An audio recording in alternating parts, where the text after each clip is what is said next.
I'm not totally blind, but I might as well be because I can't really do anything for myself without someone helping me. Must be a real pain to everybody, especially a mum. The thing that hurts most is that I can still see the accident. I remember we were lost and I leant down and I undid my seatbelt, and I remember sliding forward and I grabbed the directory, and then the noise.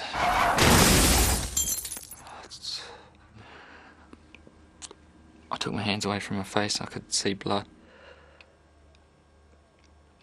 I suppose I can't work out why I've been punished, you know. Just because I undid my seatbelt for a couple of seconds.